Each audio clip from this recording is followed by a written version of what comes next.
Most relationships don't fall apart because of one giant mistake. They slowly get damaged by the words that we use every single day. Today, we're talking about 10 phrases that quietly sabotage relationships. And trust me, some of these sound harmless, but until you see the damage they can do, you're going to be highly surprised. Let's get to it. First phrase, I never had these problems with my ex.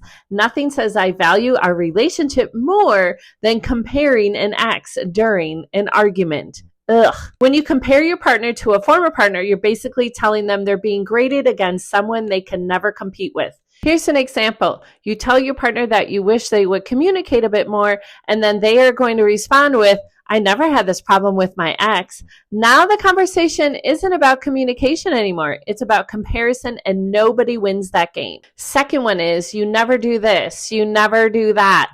The words never and always are relationship gasoline. Here's an example. Your partner forgets to take out the trash. Instead of saying, hey, can you remember next time? And then you say, you never help around the house. Suddenly they're defending every chore they've ever done since 2019. Third phrase, well, I'm sorry that you feel that way. This sounds like an apology, but it is not. It's basically saying your feelings are your problem. Here's an example. Your partner says that they felt hurt by a comment that you made. You respond with, well, I'm sorry that you feel that way. Notice what's missing? Any responsibility. Next one. I don't see what the problem is. Just because you don't understand somebody's feelings doesn't mean that they are real. Here's an example. Your spouse is upset because you canceled date night for the third time. You say, I don't see what the big deal is. The problem isn't whether you see it. The problem is that they do. Next one. Quit making a big deal about nothing. Nothing escalates an argument faster than telling someone their feelings are unnecessary. Here's an example. Your partner feels embarrassed because you made fun of them in front of friends. You respond with, you're making a big deal out of nothing. Now they're upset about the joke and feeling dismissed. Congratulations, you've unlocked the bonus round. Oh, this one is popular. You're imagining things. This one is very dangerous because it makes people question their reality. Here's an example. Your partner notices that you've been distant lately. They ask, is something bothering you? You're going to reply with, you're just imagining things. Even though your behavior has clearly changed, this creates confusion and mistrust. Another good one. I was just kidding. Can't you take a joke? I hate this. Humor should bring people together, not give you an escape route after saying something hurtful. Here's an example. You make a comment about your partner's weight. That's a big no-no. They look extremely hurt. You immediately say, I was just kidding.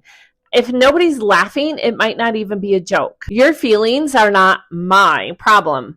Technically, nobody can control another person's emotions, but healthy relationships require empathy. Here's an example. Your partner has had a terrible day at work and wants support, which is absolutely, valid. You respond with, your feelings aren't my problem. Well, congratulations on your future argument. Relationships thrive when people care about how the other person feels. The gaslit statement, I guess I'm just a terrible person. This phrase sounds like accountability. It's actually a way to avoid accountability. Here's an example. Your partner says, it hurt my feelings when you forgot our anniversary. Instead of discussing it, you respond with, well, I guess I'm just a terrible person. Now they're comforting you instead of addressing the issue. Very sneaky, isn't it?